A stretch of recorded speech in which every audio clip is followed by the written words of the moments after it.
guys, it's Nagpal for iGyaan.in, and today we've got the Galaxy camera in-house in the iGyaan studio. Let's check it out. We're going to be doing an unboxing for this as well. But right now, let's take a look at the camera, and I'm going to show you the shooting modes, and I'm going to take you through the camera and what it looks like, etc. So the first thing that you will see over here is the squarish design of the Galaxy camera. And before I begin with looking at this, let's talk about price. The camera is currently priced at 29,900 rupees. It's at par with some of the DSLRs that you can buy. Of course, the crop sensor DSLRs that you can buy. You can get the Nikons and the Canon SLR cameras. I think the 600D is now available for about 30,000 rupees. And so is the Nikon D3200. So what should you choose? Should you choose an SLR or a Galaxy camera? It totally depends on your need for photography and if you're actually a photography enthusiast. So I'm going to take you through the basics of the Galaxy camera, and then later on I'm going to compare it with some of the SLRs available in the market, and that's going to be a different video. That's not going to be in this video. So let's talk about the camera here. So in the front over here you will see we've got the lens, which is of course a 21x optical zoom lens. The f value of this lens goes from 2.8 f to f5.9, which is from wide to telephoto. So all the way from 4.1 millimeter to 86.1 millimeter, it goes from 2.8 to 5.9. Now the lens itself is a 23 millimeter lens, and behind that is a BSI CMOS sensor, which has an effective resolution of 16.3 megapixels. You also have a focus assist light over here along with the Samsung logo. You have this nice grip edge area, which is sort of rubber-like. It is plastic, but it's a soft sort of plastic, and you have a texturized finish over here which allows it to be softer, more grippy area. You of course have the stainless steel bezel around the camera lens, which is of no real use except to give it a nicer look. If you look at the left over here, you have this button that releases the flash. It is a pop-up flash. It is not battery operated, it's a spring eject button, so you can pull out the flash at any time. You also have the speakerphone located at the bottom left over here. If you look at the back, on the back over here you have a 4.8 inch display. It's a 1280 by 720 pixel HD display, similar to what you have on the Galaxy Note 2, but it's a slightly smaller size versus the 5.3 inch on the Galaxy Note 2. If you look at the bottom over here, you have a standard tripod mount 1/4 inch thread for attaching this camera to any tripod. And you also have a openable HDMI port, which is a little difficult to open, but you have micro HDMI out port, which is over here, so you can directly connect to a television. And you can also open this up to reveal the SD card slot and the SIM card slot, again micro SIM, micro SD. And you have the battery over here. The battery itself is a 3.7 volt 1650 milliamp hour battery, which is we'll have to see if it's good or not for the camera. Now you have a standard 3.5 millimeter headphone jack, which is located over here. You have the micro USB charging syncing port, which is also behind this door, which does not want to open. You also have a lanyard connection point, so a wrist strap, lanyard, whatever you want to connect over here, you can do that. You have a nice steel hook, which will allow you to do that. If you come to the top over here, you have the zoom rocker, so wide to telephoto zoom rocker. You also have the microphone for voice capture or sound capture while you're recording video. You can also use it for VoIP services. Now you have the power button, which will also turn on the camera, and you have the camera shutter button, which is also a steel button, which is over here. So let's quickly turn on the camera and let's go through the interface a little bit. So as you can see, the camera is now turned on, and you have directly the camera interface when you turn on the camera. You can also quickly go to Android by pressing this home button over here, but right now let's take a look at the camera. So you have a image shutter button and a video capture button, which is located right in front, so you can choose whether you want to capture image or you want to capture video. You can also pull up a couple of settings or filters from the bottom over here. So if you want Instagramish effects, you can quickly apply them without going into other settings, etc., or you can get rid of them. If you go into mode, you have several different modes that Samsung has designed. They claim that anyone from an amateur to a professional can use this camera. So we'll have to see if it's actually possible. So you have an auto mode. You also have a smart mode that lets you select what kind of photography you're going to do. So beauty, face, best shot. You also have continuous shooting. at 4 frames per second. You also have best face, so you can click a bunch of pictures and then choose which one is the best out of that and change the face. You also have landscape photography mode, macro photography mode. You also have action freeze mode, rich tone. You can shoot panorama, you can shoot waterfalls, you can shoot silhouettes, a sunset mode, a night mode, a fireworks mode, light trace mode, so you can create these light effects if you're clicking a picture of the highway, and then we come back to beauty face. So we'll take a look at all these modes in depth once we do review the camera. But right now I'm just going to show you the interface a little bit. If you come into expert mode, you have an option of several shooting modes over here. So you have shutter speed priority, aperture priority. You have programmed auto or P mode, which is over here. You also have full manual mode, and you also have video capture mode, which is also located over here. Now with this, you can set different values depending on what mode you're in. So if you're in video capture mode, you can set your exposure value compensation over here, and you can see as I increase this on a dial, it increases in the viewfinder. So you have an active viewfinder that gives you an updated image profile, which will show up here. So I can choose my shutter speed and it will reflect in the live viewfinder. I can also change my f-stop from say 2.8 to all the way up to 8.0, and then I can choose my ISO settings as well from here, and it will actively reflect in the viewfinder. You can see it's become really dark. So again, with a programmed or P mode, I can have two things fixed. So my aperture is fixed, and my shutter speed is fixed or is an automatic, and I can change the exposure value compensation, and I can change the ISO.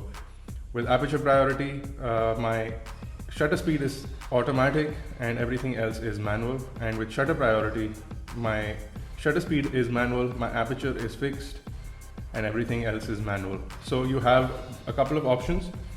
These dials are really easy to use, but they can get a little gimmicky after some time, and somebody who's a professional photographer may not want to use these dials, and gets really irritating, especially if you're used to an SLR camera. But the idea is to give you that feel of an SLR camera. You can also turn on sound, and it gives you a sort of audio feedback as you click through those dials, so that also sounds nice. If I quickly come back to full automatic mode, you will see that I can also zoom in using the zoom rocker, which is located on top over here. So it's fairly easy to zoom into the subject, and I can also quickly focus by half pressing the shutter button. So half press to focus and then full press to click an image. It's as easy as that. So let's quickly do that. And also to give you an idea of what the zoom is like, let me quickly take a picture of my angry birds at the corner of the office.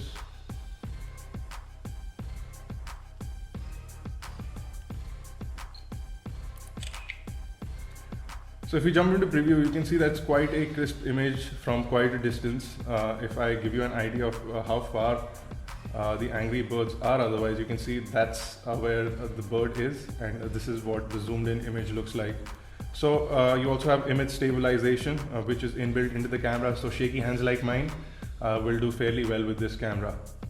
Let's quickly jump to the home screen and check out the Android interface. And now you can quickly jump into your camera from here. You can choose what mode you want to click, and then you can quickly press this button and it'll quickly pop out the camera in that particular mode.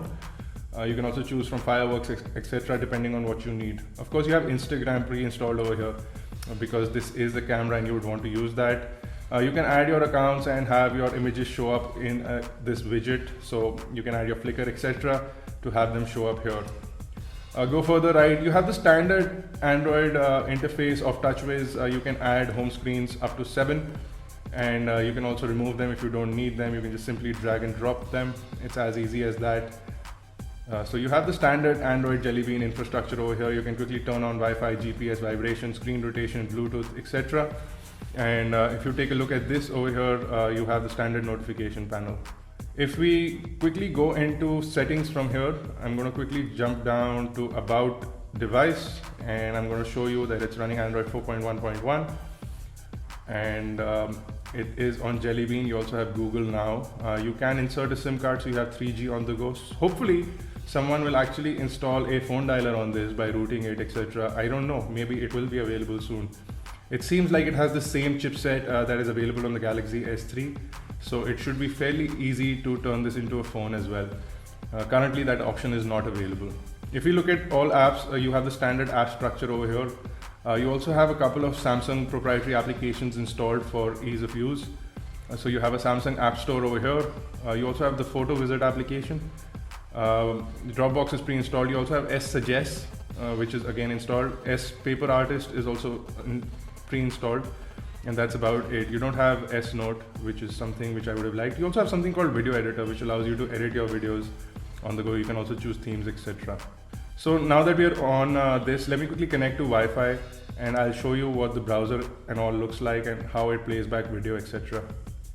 So as we come into the browser, you can see over here the keyboard as well. So you have the standard Samsung keyboard. You can also turn on swipe or continuous input on this if you want, and you can continue to use it like that. So let's quickly open up our website and see what it looks like on the Galaxy camera. So you can see that it loads up the website in the mobile mode over here, fairly easy to do. You can also convert from landscape into portrait to get a standard phone-like feel. You can see how fluid it is and how nice and crisp the text and everything looks on this. I'm also going to switch to the classic view over here, and I'll take a look at our website in the standard fashion and show you what that looks like over here. So you can see the full website also loads up quite fast. It's very responsive, almost as good as the Galaxy Note 2, if not better. You can also pinch to zoom in. You do have a multi-touch screen over here. You can also switch from portrait to landscape and vice versa. Fairly responsive over here, no issues whatsoever in loading content on this. That's good. What I'm going to do is I'm going to try and open up the mobile website and see if I can open up the video from here. It should open it up in YouTube.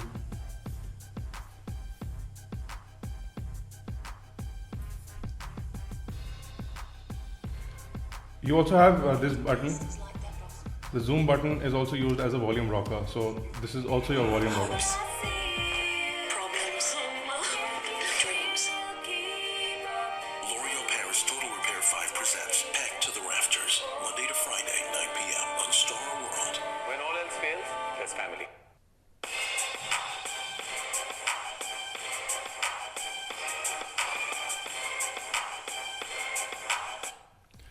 So you can see that you have this same nice crisp display over here.